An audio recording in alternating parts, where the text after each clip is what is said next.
Assalamualaikum warahmatullahi wabarakatuh.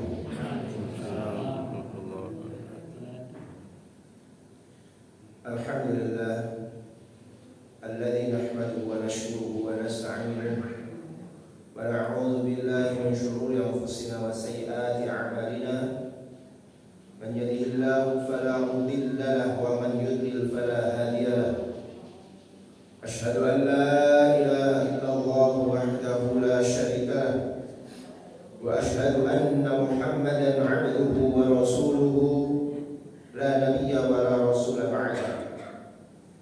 Allahumma salli wa sallim wa barik ala nabiyyina Muhammadin wa ala alihi wa sahbihi wa man tabi'ahu bi ihsanin ila yaumil qiyamah. Allahumma inna nas'aluka 'ilman nafi'a wa na'udzu bika min 'ilmin la yanfa'. Allahumma inna nas'aluka khaira ma fi hadhihi al-lailah wa khaira ma ba'daha wa na'udzu bika min syarri ma fi hadhihi al-lailah wa syarri ma ba'daha. Allahumma arhamna bil Qur'an waj'alhu lana imaman wa nuran wa hudan wa rahmah.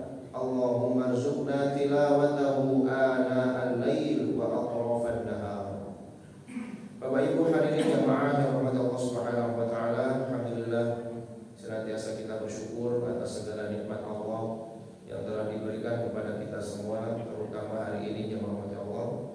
Allah masih memilih kita sebagai hambanya di antara hamba-hambanya yang beriman kepadanya dan senantiasa menjalankan ketaatan kepadanya. Mudah-mudahan seluruh aktivitas ibadah kita senantiasa diterima oleh Allah Subhanahu wa taala. Shalawat beriring salam kita haturkan kepada uswah kita, panutan kita, suri tauladan kita, Nabi Muhammad sallallahu alaihi wasallam, keluarga dan seluruh sahabat-sahabatnya. Hadirin jamaah yang dirahmati Allah Subhanahu wa taala, kita lanjutkan pembahasan tafsir kita di surah Al-Baqarah. Kita masuk di ayat yang ke 125-126. A'udzu billahi minasy syaithanir rajim. A'udzu billahi minasy syaithanir rajim. Bismillahirrahmanirrahim.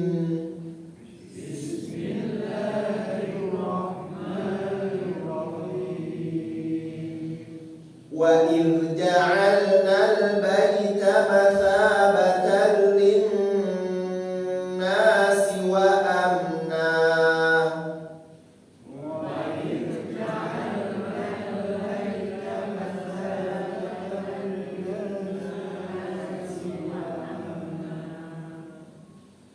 واتخذوا من مقام إبراهيم مصلى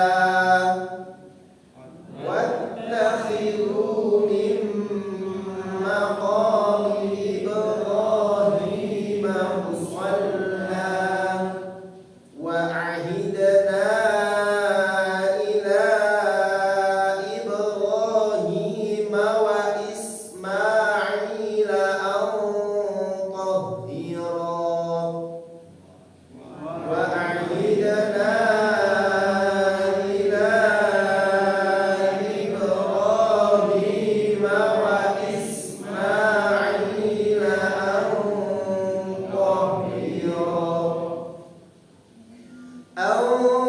طهرا بيتي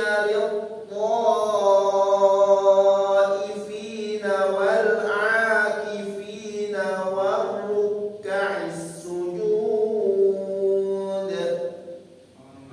أن طهر بيتي للطائفين والعاكفين والركع السجود. وإذ قال إبراهيم رب اجعل هذا بلدا آمنا. وإذ قال إبراهيم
Ka'bah mathabatan, tempat berkumpul, linnasi, bagi manusia, wa amna, dan tempat yang aman.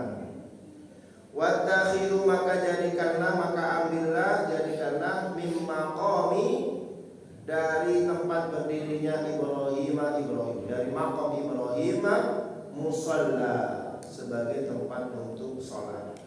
Dan jadikan maqam Ibrahim sebagai tempat untuk sholat. Wa ahidana, dan kami telah berjanji atau memerintahkan, ila Ibrahim, kepada Ibrahim, wa Ismail, dan Ismail, al-qahira, supaya mereka berdua itu mensucikan, baitia, rumahku, lit-taifina, bagi orang-orang yang tawaf, wal-akifina, dan orang-orang yang iktikaf, wa ruka'is sujud, dan orang-orang yang rukuk dan sujud. Jadi ini jamaah Allah Subhanahu wa taala sebagian dari kemuliaan dan keistimewaan Baitullah, Ka'bah.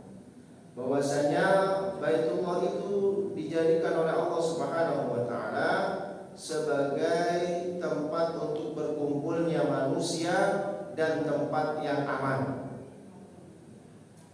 Kalau di sekitarnya yang di tanah haram, ya, di sekitar tanah haram itu masih banyak kejahatan-kejahatan, tetapi khusus, ya, Mekah dan Madinah, terutama Al-Bait, terutama Makkah, itu memang dijaga oleh Allah Subhanahu wa taala. Dan di sana ada maqam Ibrahim. Di Ka'bah, di dekat Ka'bah itu ada maqam Ibrahim. Batu yang dulunya dipakai untuk pijakan daripada Nabi Ibrahim. Jadi maqam bukan berarti makam, ya, bukan kuburan, tapi di situ adalah, ya, tempat pijakan Nabi Ibrahim alaihissalam. Ada tapak kakinya. Dahulu maqam Ibrahim itu ya dekat sekali dengan Ka'bah. Awalnya maqam Ibrahim itu dekat sekali dengan Ka'bah, karena memang itu pijakan Nabi Ibrahim saat mendirikan Ka'bah. Tetapi karena semakin hari semakin banyak orang yang melakukan tawaf di sekitar Ka'bah, maka kemudian maqam Ibrahim itu digeser tempatnya agak jauh, karena nanti ada sunnah sholat tawaf, ya, sholat sunnah tawaf. Jadi ketika kita sudah selesai tawaf mengelilingi Ka'bah 7 kali, nanti ada, ya, sholat sunnah tawaf, dan itu tempatnya di belakang maqam Ibrahim. Sehingga kalau maqam Ibrahim itu dekat sekali dengan Ka'bah, khawatir nanti mengganggu orang-orang yang akan tawaf, ya. Makanya kemudian maqam Ibrahim itu letaknya agak jauh sekarang ini dengan Ka'bah, ya. Nah, di situ nanti ada maqam Ibrahim yang dijadikan untuk, ya, tempat sholat. Kemudian yang rahmati Allah, nah, Allah Subhanahu wa taala juga memerintahkan kepada Nabi Ibrahim dan Nabi Ismail supaya mereka mensucikan, ya, rumah Allah, yaitu Baitullah, bagi orang-orang yang tawaf, yang iktikaf, yang rukuk dan sujud di sana. Kita lihat tafsirnya. Wadhkur ayyuhan nabi hina ja'alna al-ka'bata bad'an lin-nas. Dan ingatlah wahai Nabi, ketika kami menjadikan Ka'bah itu tempat kembalinya manusia. Ya'tunahu, dan mereka mendatanginya. Tsumma yarji'una ila ahlihim, kemudian mereka kembali kepada keluarganya. Tsumma ya'uduna ilaihi, kemudian balik lagi ke Ka'bah lagi. Insyaallah, ya. Jadi memang hati manusia itu yang merahmati Allah, kalau sudah sampai ke sana tidak ada kata bosan. Tidak ada kata bosan. Orang yang sudah ke sana pasti ingin balik ke sana lagi. Doanya selalu, ya Allah, kembalikan saya ke sini lagi. Enggak ada yang kemudian bosan. Walaupun di sana tidak ada pemandangan, ya. Pemandangan yang dilihat itu apa? Ya paling gedung-gedung, apa? Batu, ya, gunung, ya, cuma gitu aja. Nggak ada pemandangan yang indah, kemudian ada taman kota, nggak ada, ya, nggak ada di sana. Atau pantai yang kemudian bisa berenang, kolam renang, itu nggak ada di sana. Ya maksudnya yang di sekitar Haramain, ya. Kalau kita mau keluar ya ada, ya. Tapi kan kita orang umroh, orang haji itu kan nggak mungkin sampai keluar-keluar ke Riyadh misalnya, ngapain misalnya. Jadi ya cuma tinggal di Mekah, Madinah situ saja, dan nggak ada pemandangan yang indah-indah, paling gedung-gedung yang tinggi, hotel-hotel dan seterusnya. Dan itu pun kalau kita lihat di Indonesia udah banyak model yang seperti itu. Tetapi jamaah rahmatnya Allah, magnet untuk senantiasa seseorang itu ingin beribadah itu kuat sekali di sana. Orang itu kalau sudah sampai sana melihat Ka'bah, masya Allah sudah hilang sudah urusan dunia lain. Indonesia itu sudah hilang ya. Yang ada itu pengen ibadah aja di sana. Ya.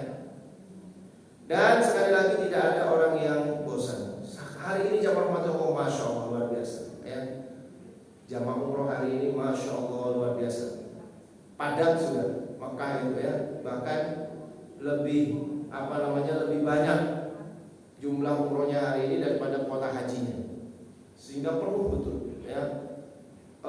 Hotel-hotel itu sudah penuh hari ini, sampailah hotel-hotel yang jauh itu juga penuh sekarang ya. Semangat orang untuk umroh itu luar biasa. Hari ini Pak, orang mau berangkatkan umroh itu bukan cuma 1 bis, 2 bis, bukan 40, 30, 10, dan ratusan, 100, 200 jamaahnya gitu ya.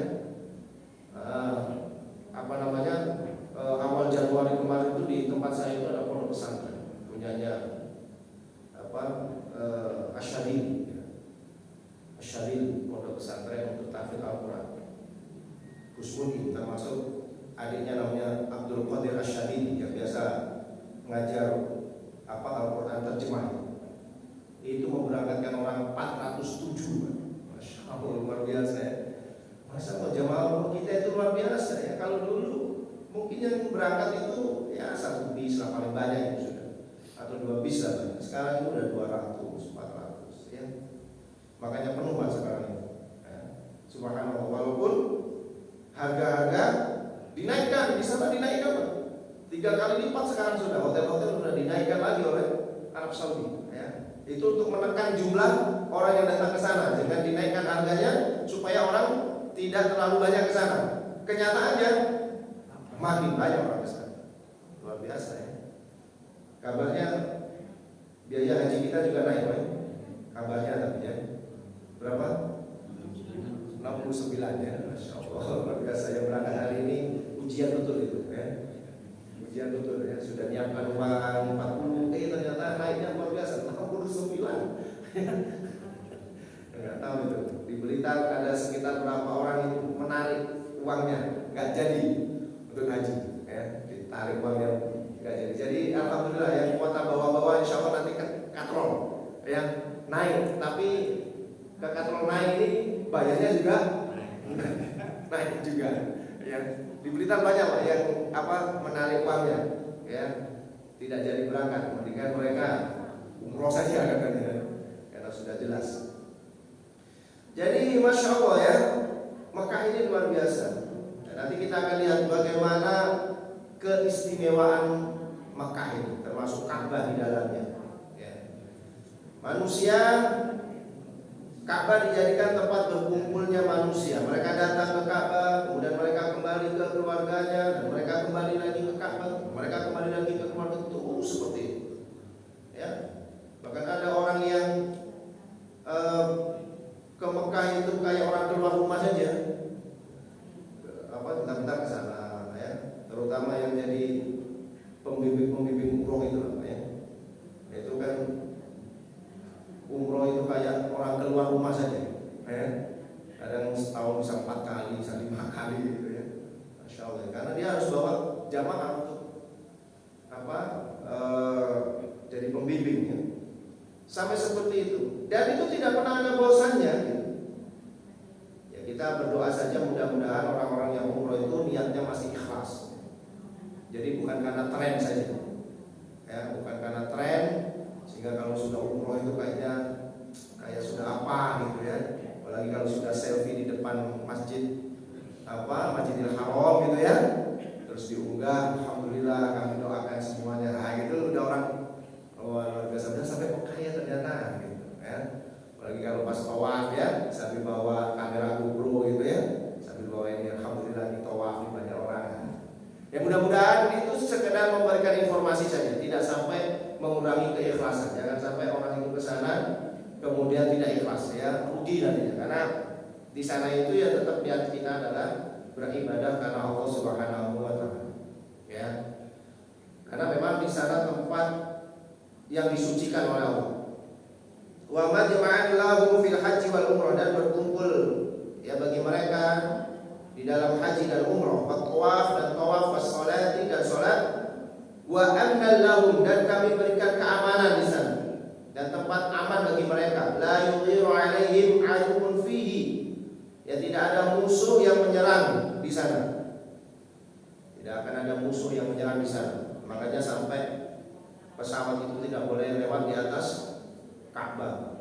Kalau ada jalur di atas Ka'bah bahaya, nanti ada pesawat tempur yang lewat di atas Ka'bah nanti. Makanya nggak boleh, rutenya nggak boleh lewat situ. Ya, walaupun ada pendapat yang mengatakan di situ adalah tempat magnet bumi, sehingga kalau terbang di situ bisa jadi jatuh. Ya, wallahu alam. Itu kan ilmu pengetahuan ya. Tetapi yang jelas memang tidak boleh. Di samping itu karena Ka'bah itu merupakan Baitullah, maka tidak boleh ada yang di atasnya Baitullah. Ya, ini tempat yang disucikan oleh Allah Subhanahu wa taala. Wa qulna, ya diberikan keamanan di sana. Wa qulna, dan kami berfirman, Allah Subhanahu wa taala berfirman, ittakhidhu min maqami Ibrahim makanan lis-shalah.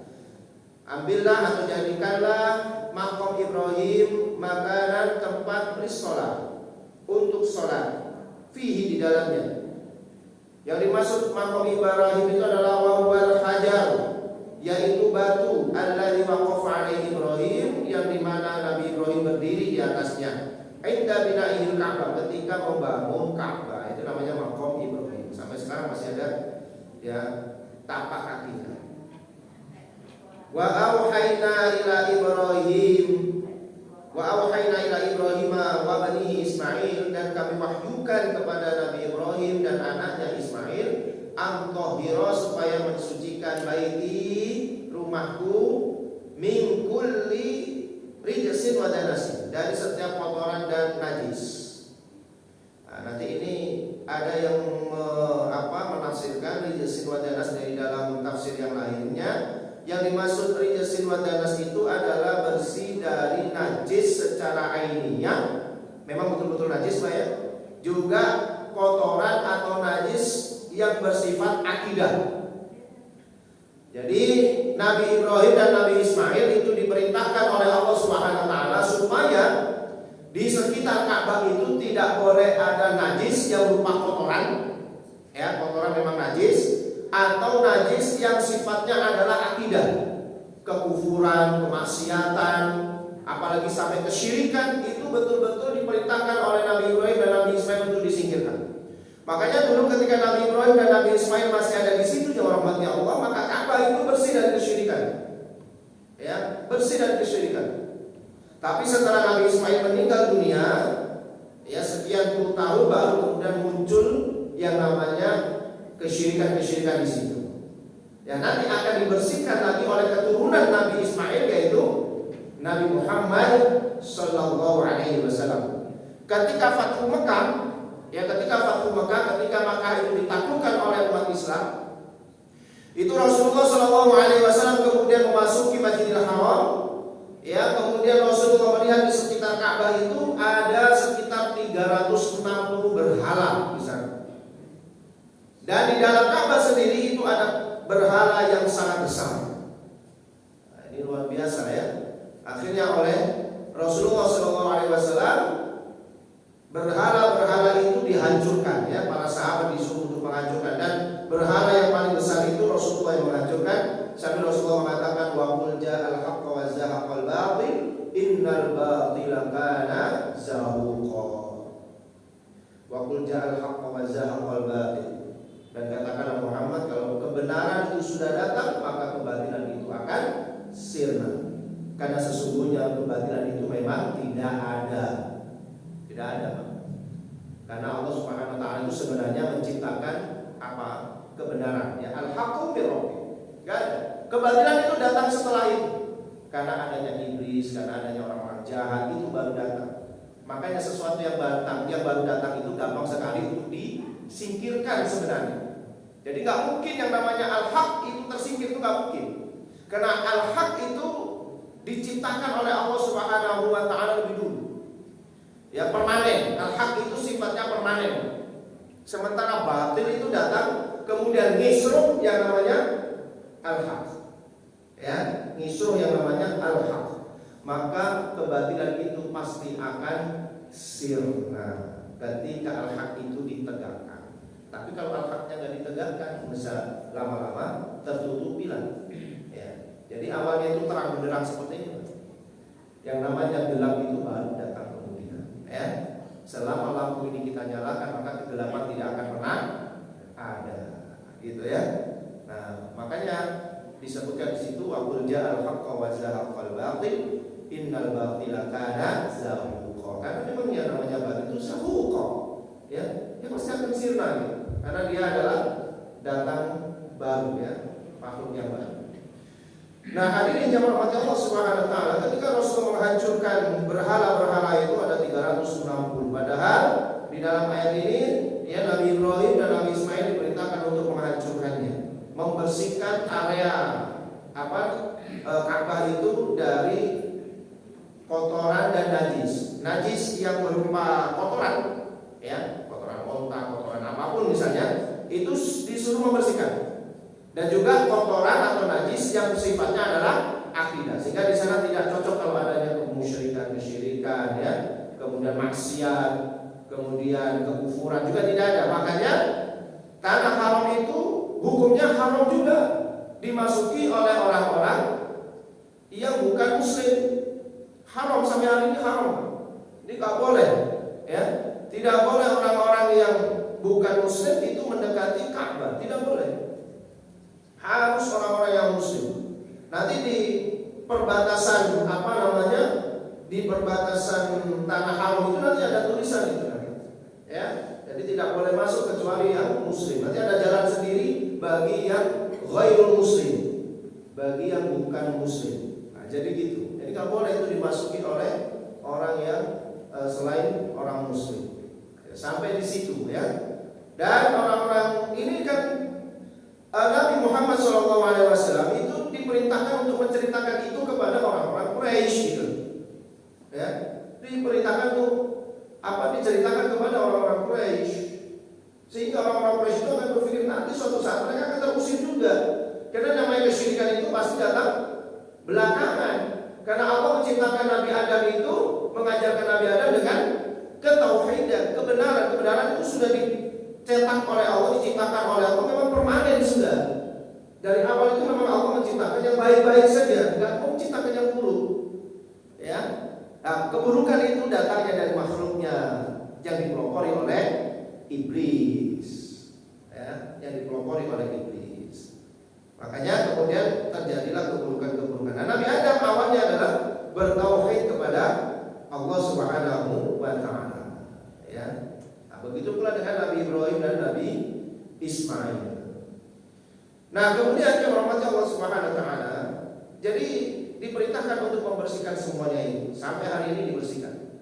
Lil muta'abbidina fihi bitawaf, buat orang-orang yang mau beribadah di dalamnya, ya, terdiri dari tawaf haulal Ka'bah, di sekitar Ka'bah, al-i'tikaf fil masjid, atau yang ingin i'tikaf di masjid, wassalati fihi, dan yang ingin sholat di dalamnya. Jadi enak sudah ya, di sana itu suci sudah.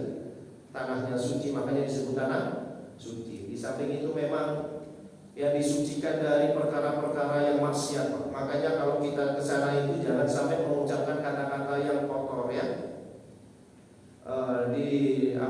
Fala rafatha wala fusuqa wala jidala fil hajj, itu larangan dari Allah. Fala rafatha, dan jangan rafath, ya, jangan melakukan perbuatan-perbuatan buruk, pelecehan seksual dan seterusnya ya. Kemarin sempat ada berita viral ya, bahwa jamaah umroh Indonesia yang melakukan pelecehan seksual di Ka'bah ya. Walaupun kemudian dia wallahu alam, berita mana yang benar wallahu alam ya. Karena kemudian keluarganya menyangkal. Jadi ada jelas betul bahwa dia itu mohon maaf ya, Remas ya, payudaranya orang Lebanon. Ya, antara rukun Yamani dengan Hajar Aswad. Ya, di rukun Yamani dan Hajar Aswad ini adalah sakral ini, Pak. Rukun Yamani dengan Hajar Aswad itu sakral karena kita disunahkan untuk bisa memegang itu, ya, memegang rukun Yamani, dan di situ kita dianjurkan untuk memperbanyak doa Rabbana atina fid dunya hasanah wa fil akhirati hasanah. Di situ itu sakral di situ. Nah, ternyata dia melakukan perbuatan itu dan ketemu dengan askar perempuan. Akhirnya dipeganglah dia, dibawa ke pengadilan. Ya, jamaah dari mana? Saya lupa. Pokoknya di luar Jawa dia. Ya, melakukan pelecehan. Padahal bisa nggak boleh di situ. Ya, makanya nggak boleh sembarangan ngomong perkataan yang kotor yang nggak boleh. Ya, perbuatan yang aneh-aneh juga nggak boleh di sana. Pasti ketahuan. Contoh ya. Mohon maaf. Begitu ibadah di sana, yang aneh-aneh misalnya melakukan ritual yang aneh-aneh, pasti ketahuan itu. Sudah pasti ketahuan itu. Walaupun sembunyi-sembunyi mojok misalnya ya, ngumpul-ngumpul terus melakukan zikir-zikir sing aneh-aneh, pasti ketahuan itu. Karena nggak boleh, memang dibersihkan oleh Allah Subhanahu Wa Taala. Bahkan ada, masih ingat kan? Ada orang yang sa'i kemudian sambil nyanyi-nyanyinya. Nah, kan viral itu video itu ya. Ketahuan juga kan? Ini ketahuan. Bahkan ada yang mengucapkan, ya walaupun kalau di Indonesia kita boleh-boleh saja lah, mengucapkan Pancasila, biasa-biasa saja. Tapi kalau ketika sa'i, ketika tawaf itu ya jangan. Ya, masa sambil tawaf melilingi Ka'bah sambil mengucapkan Pancasila, satu buat apa gitu. Itu cukup di Indonesia saja lah, pacara saja lah kita ucapkan. Ya kan, misalnya nggak perlu. Walaupun kita NKRI iyalah, tapi nggak segitunya gitu loh maksud saya. Ya kalau ibadahnya nggak benar itu pasti ketahuan di sana. Karena memang ini janji Allah sudah dibersihkan itu dari ibadah-ibadah yang tidak sesuai. Ya, coba di sana. Ya, tiba-tiba ibadah sih nggak sesuai gitu ya. Cuma dupo misalnya. Culik gitu kan ya. Langsung pegang sama askarnya ya. Kita ini mau ibadah yang aneh-aneh saja Pak. Ya, misalnya nih hujan. Ini Mekah ini lagi hujan ini ya. Hujan ya. Kemudian di situ kan ada talang emas ya. Itu diyakini banyak keberkahan. Itu orang kalau betul-betul dia ke situ itu langsung dilarang sama askarnya. Ya haram gitu kan. Haji haram gitu kan. Karena dikhawatirkan nanti di situ ya mereka kalah berkah. Kan biasa orang-orang Indonesia, biasanya ya orang-orang Indonesia, orang India itu kan suka-suka yang ngalah berkah itu. Kalau perlu dia bawa gunting untuk gunting kain kiswah. Kalau boleh itu. Saya nyari nggak boleh diperiksa kita, ya tas-tas itu diperiksa. Kalau ada benda-benda tajam nggak boleh dibawa masuk ya. Masya Allah. Jadi ya memang seperti itu ya rahmati Allah. Ya, dibersihkan oleh Allah Subhanahu Wa Taala sampai hari ini dari kotoran-kotoran dari bentuk segala macam. Maka jangan sampai kita ini berkata-kata yang jorok, berkata yang kotor. Ya nanti pasti diuji lah. Ya namanya orang ibadah itu pasti diuji oleh Allah Subhanahu Wa Taala. Ya sudahlah dempet-dempetan, serendel ya sudah. Kalau di situ kemudian kita meso, wah bahagia sekali kita Pak. Ya makanya harus betul-betul itu kan. Jadi kalau saya itu ngasih manasik haji umroh itu ya jamaah yang mau berangkat, saya bilangin sebelum berangkat taubatlah kepada Allah Subhanahu Wa Taala dulu ya. Sebelum nanti di sana diingatkan oleh Allah. Ya kalau sudah diingatkan di sana, wah itu yang rugi bukan yang rugi itu kita sendiri ya. Maka di sini lebih baik ya sudahlah bertobat kalau ada kesalahan, ucapan-ucapan mulai diperbaiki dan seterusnya. Jangan sampai di sana itu kebiasaan kita yang di sini ya, yang suka miso itu ya, mulai dari kebun binatang sampai perkataan sih nggak jelas artinya itu ya. Jangan sampai diucapkan di sana ya. Nanti akan terjadi masalah itu nanti ya. Bahkan ada orang yang katanya pergi ke sana itu 3 kali nggak pernah bisa melihat Ka'bah. Gimana? Nggak bisa melihat Ka'bah. Padahal dia tawaf juga harusnya kan melihat Ka'bah, itu nggak kelihatan sama sekali Ka'bah ya. Makanya harusnya itu taubat dulu sebelum berangkat. Banyakin istighfar, minta maaf kepada tetangga kalau perlu ya. Kalau ada kesalahan-kesalahan. Dia bukannya kemudian di sana itu tempat yang medeni gitu, enggak. Nanti jangan sampai dia mau ini. Bisa jebrono itu takutnya dianggap sama Allah. Enggak, di sana itu tempat rahmat gitu. Di sana itu tempat Allah memberikan rahmat, makanya disebut bait, rumah. Ya, bukan berarti Allah tinggal di situ, enggak. Baitullah itu adalah diumpamakan ya di situ tempatnya manusia yang sedang berhadapan dengan Allah, karena di situ nanti akan muncul turun rahmat kasih sayang Allah sebanyak-banyaknya di sana. Makanya Allah tidak ridho kalau masih ada orang-orang yang melakukan kemaksiatan-kemaksiatan, tidak ridho Allah di sana. Makanya langsung dihukum kalau orang melakukan kemaksiatan. Tapi kalau kita betul-betul ikhlas ke sana ingin beribadah, Allah tolong, Pak. Betul itu. Allah tolong oleh Allah Subhanahu wa taala, ya. Kita akan dimudahkan, kita akan pokoknya enak lah merasakan di sana itu. Gitu, walaupun panasnya model gimana, tetap ibadah itu nyaman rasanya. Karena ditolong oleh Allah Subhanahu wa taala. Di sana tempat turunnya rahmat. Ya, asalkan itu tadi jangan berbuat kafir, fusuk, ya. Berbuat kemaksiatan, fasik ya, kepada orang lain, mengganggu orang lain, jangan. Ya. Wala jidala, dan enggak usah berbantah-bantahan, debat-debatan, ilo-iloan, enggak usah. Ya, terus biarkan saja. Walaupun kita ketemu orang ireng, saking irengnya mah sampai panahnya ungu. Loh, kalau ireng biasa.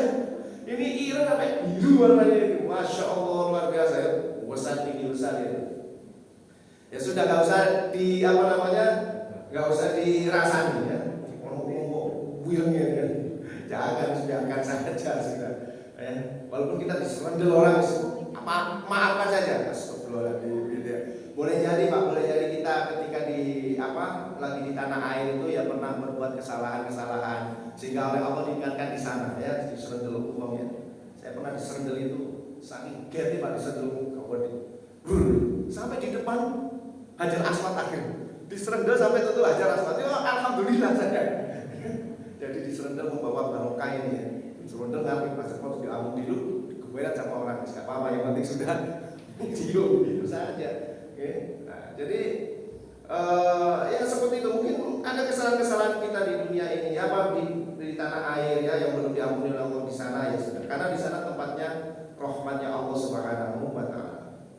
Kemudian wa idh qala Ibrahim, dan ingatlah ketika Ibrahim berkata, berdoa kepada Allah, Rabbi ja'al hadza baladan, ya Allah jadikanlah negeri ini, maksudnya adalah Mekah, aminan, negeri yang aman, warzuq ahlahu, dan berikanlah rezeki kepada penduduknya, minas samarati, dari buah-buahan, beraneka ragam buah-buahan, man amana minhum, barang siapa yang beriman di antara mereka billahi, kepada Allah, ya, di antara mereka yang beriman kepada Allah, wal yaumil akhir, dan hari akhir. Qala, ini kemudian doa ini dikabulkan oleh Allah Subhanahu wa taala. Qala, maka Allah berfirman, wa man kafara, dan barang siapa yang kufur, orang yang tetap kufur dengan kenikmatan Allah itu, fa umatni'uhu, maka kami berikan kesenangan kepadanya, qalilan, sedikit saja. Tsumma aqtarruhu, kemudian kami paksa dia ila adzabin nar, yang menuju azab neraka. Wa bi'sal masir, dan itu adalah sejelek-jeleknya, seburuk-buruknya tempat kembali. Jadi hadirin jamaah rahmat Allah, bisa kita maklumi ya, kenapa Mekah itu kemudian tanahnya diberkahi oleh Allah, karena memang didoakan oleh Nabi Ibrahim dan dikabulkan oleh Allah. Nabi Ibrahim berdoa, Rabbi ja'al hadza baladan aminah, ya Allah jadikan negeri ini aman. Ya, negeri yang mana-mana dikuasai oleh Romawi, negeri-negeri yang mana dikuasai oleh Persia. Mekah, tanah Hijaz gak dikuasai siapa-siapa. Dijadikan negeri yang aman oleh Allah Subhanahu wa taala. Ya. Kemudian warzuq ahlahu minas samarat, dan berikanlah rezeki kepada penduduknya itu dengan beraneka ragam buah-buahan. Karena mungkin Nabi Ibrahim pada saat itu tahu, Bang, ini negeri gersang, ya. Gak ada buah-buahan sama sekali, maka yang diminta adalah supaya diturunkan buah-buahan. Ini doa seolah-olah tidak masuk akal. Wong negerinya tandus, air aja nggak ada. Satu-satunya air yang dijejak kaki oleh Nabi Ismail keluar Zam-Zam. Tapi tanaman-tanaman pada saat itu belum ada, kering kerontang. Tiba-tiba Nabi Ibrahim minta supaya diberikan rezeki dari segala macam buah-buahan di situ. Nah, ini kayaknya doa yang tidak masuk akal. Tapi kalau doa itu kemudian ya diijabahi oleh Allah Subhanahu wa taala, maka akan terwujud. Maka Allah itu Maha berkuasa atas segala sesuatu. Kita boleh saja meminta sesuatu yang mungkin secara zahir itu tidak mungkin terjadi. Contohnya apa? Misalnya ada orang meminta, ya Allah berikan saya rezeki untuk bisa umroh, padahal dia adalah misalnya ini orang yang pekerjaannya remeh lah. Katakanlah dia pekerjaan sehari-harinya sehari dapat 5.000, 10.000, kan mustahil gitu ya. Dalam pikiran kita mustahil lah untuk bisa nabung, bisa umroh dengan harga 30 juta, 26 sampai 30 sampai 40 juta misalnya. Mau tahu berapa dia akan berangkat. Tapi kalau dia berdoa, kemudian Allah mengijabahi, dia berangkat juga. Wallahu a'lam dengan cara yang apa? Ya. Maka kita tidak boleh jamaah rahmat Allah mengkerdilkan Allah, nggak boleh. Berpikir nggak mungkin lah saya doa seperti ini. Ya doa saja. Perkara nanti dikabulkan oleh Allah yaitu berarti baik bagi kita. Kalau nggak dikabulkan oleh Allah berarti itu buruk bagi kita. Selesai gitu saja. Tapi tetap berdoa seperti Nabi Ibrahim. Nabi Ibrahim tahu nih, ke daerah ini tandus, nggak akan ada buah-buahan. Tapi Nabi Ibrahim doanya tetap diberikan buah-buahan. Dan hari ini masya Allah luar biasa jamaah rahmat Allah. Kalau kita pergi ke Mekah, buah-buahan apapun ada di sana. Bahkan buah di sana itu lebih bagus daripada buah kita di sini. Pisangnya luar biasa, Pak. Pisangnya kursi-kursi besar, enak gitu. Ya, apel di sana ada. Bahkan ada buah-buahan yang tidak ada di negeri kita, di sana tetap ada. Dan nggak perlu sulit-sulit untuk mencarinya. Hampir di setiap toko-toko itu menjual buah-buahan. Padahal kalau kita pikir nggak mungkin lah di sana itu ada pisang, nggak mungkin. Ya, cuma di sana yang nggak ada durian saja. Ya, karena orang Arab nggak suka durian. Nggak tahu kalau keturunan Arab di sini masih suka durian apa enggak ya? Kalau orang Arab aslinya nggak suka. Iya, saya dulu itu punya. Jadi ada yayasan namanya IMCF ya, Asia Muslim Charity Foundation. Itu donaturnya itu asli dari Dubai, Syekh Khuri namanya. Ya, Syekh Khuri itu sering datang ke Indonesia. Nah waktu itu saya masih di Pontianak, dan Pontianak itu kan banyak durian ya. Kalau sudah musim durian itu murah-murah Pak durian itu. Ya saya lihat di sini kaget ya, bisa besar-besar murah-murah ya durian itu. Ya, begitu apa namanya saking senangnya kita, dai di pedalaman dikunjungi oleh Syekh Khuri gitu kan. Nah, kita bawakan durian, nggak mau dia ternyata. Syekh apa ini? Abu Syaukah bahasa Arabnya ya. Abu Syaukah durian. Ala laluin katanya. Bau kan. Jadi nggak suka buah yang bau. Kemudian ya sudah, karena nggak suka duriannya, kita berikan lempok duriannya, kayak jenang gitu ya, jenang dodol tapi durian. Ini saja tetap nggak mau katanya. Nggak mau gitu. Ya makanya kalau di Arab jangan cari durian, nggak ketemu ya, nakal nggak ketemu ya. Karena mereka memang nggak suka, makruh katanya ya, bau itu makruh. Ya. Tapi masya Allah kalau buah-buah yang lainnya ada di sana. Ada di sana semuanya. Ya, tidak akan mungkin kita kelaparan ya buah di sana. Semuanya ada. Jadi jangan cuma dipikir bahwa paling di sana buahnya cuma kurma saja. Enggak, delima ada, pepaya itu ada di sana. Ya, yang nggak mungkin lah tumbuh di sana. Ya. Masya Allah, ini karena doanya Nabi Ibrahim untuk orang-orang yang beriman kepada Allah dan hari akhir, dan diberikan betul-betul oleh Allah SWT, diijabahi sampai hari ini membludak sudah buah-buahan di sana. Ya, tapi jamaah Allah, yang namanya rezeki Allah itu tidak hanya diberikan kepada orang yang beriman, tetapi juga diberikan kepada orang-orang yang kafir. Hanya saja kata Allah, qala Allah berfirman, wa man kafara, bagi siapa yang kufur maka fa ummatuhu qalilan, kami berikan kenikmatan itu sedikit saja. Di mana dia di dunia saja. Ya, tsumma aqaru ila adzabin, kemudian kami paksa mereka untuk masuk ke dalam neraka. Nah kita yang tidak inginkan yang ini gitu loh ya. Makanya kita tidak perlu heran Pak, kalau kita melihat orang-orang yang tidak beriman kepada Allah ya, tidak hanya di Mekah ya, tapi di seluruh dunia. Kita melihat orang-orang yang tidak beriman kepada Allah, kenapa mereka kayaknya ini? Karena memang Allah memberikan rezeki itu kepada siapapun. Wa ma min dabbatin illa 'ala Allahi rizquha. Ya. Tidak ada segala sesuatu yang melata di muka bumi ini kecuali Allah sudah tanggung rezekinya. Semuanya dikasih rezeki oleh Allah. Ya. Semuanya dikasih. Asalkan orang itu semangat untuk bekerja, ya dikasih oleh Allah Subhanahu wa taala. Malas-malasan ya enggak. Kan gitu ya. Itu sudah hukum sunatullah seperti itu. Ya maka kita tidak perlu kemudian cemburu ya. Kepada orang-orang yang tidak beriman. Mereka itu ahli maksiat tapi kok diberikan nikmat oleh Allah banyak ya. Kok lebih kaya daripada saya? Enggak perlu yang seperti itu. Karena mereka itu fa'umatihum qalilan, mereka akan diberikan kenikmatan itu cuma di dunia saja, sebentar sekali. Berapa usia mereka? Yang bisa mereka nikmati cuma berapa saja? Ya, waktu masih kecil, ya mungkin usia 60 mungkin ya. Setelah itu kan mulai banyak makanan-makanan yang harus dikurangi. Kalau makanan terlalu manis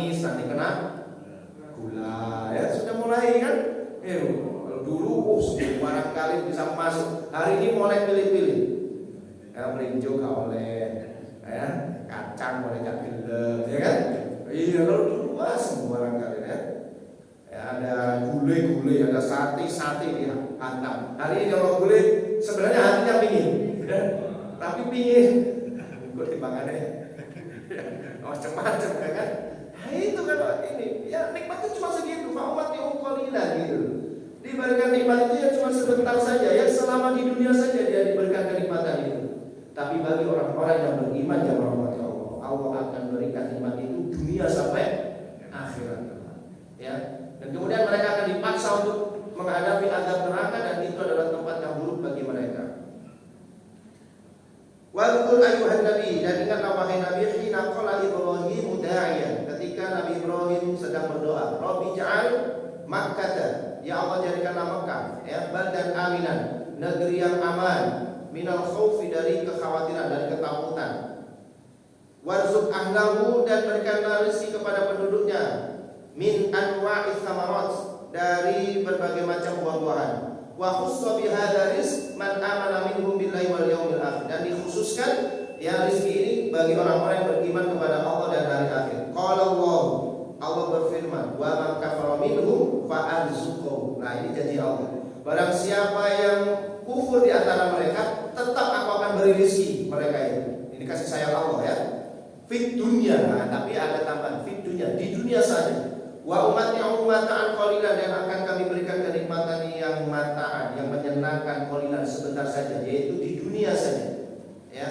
Tsumma ulji'uhu murghaman ila adzabin nar, kemudian kami paksa mereka untuk memasuki azab neraka. Wa bi'sal marja' wal maqam hadzal masir, dan itu adalah tempat seburuk-buruk tempat kembali mereka. Jadi enggak usah cemburu lah ya dengan keberhasilan orang-orang yang suka maksiat, keberhasilan orang-orang yang tidak beriman kepada Allah. Mereka lebih kaya, dan enggak usah cemburu kepada mereka. Tenang saja, mereka cuma di dunia saja. Sementara kita dunia sampai akhirat, bahkan akhirat kita mendapatkan kenikmatan yang tidak pernah mereka rasakan nanti ketika di dunia. Senikmat apapun di dunia yang mereka rasakan tidak sebanding dengan kenikmatan kita nanti ketika mendapatkan surganya Allah Subhanahu wa taala. Mudah-mudahan kita senantiasa diberikan istiqomah keimanan kita kepada Allah Subhanahu wa taala sehingga kita nanti diberikan surganya Allah Subhanahu wa taala. Amin ya rabbal alamin. Subhanakallahumma wa bihamdika asyhadu an la ilaha illa anta astaghfiruka wa atubu ilaik. Nasrun minallah wa fathun qarib. Assalamualaikum warahmatullahi wabarakatuh. Waalaikumsalam.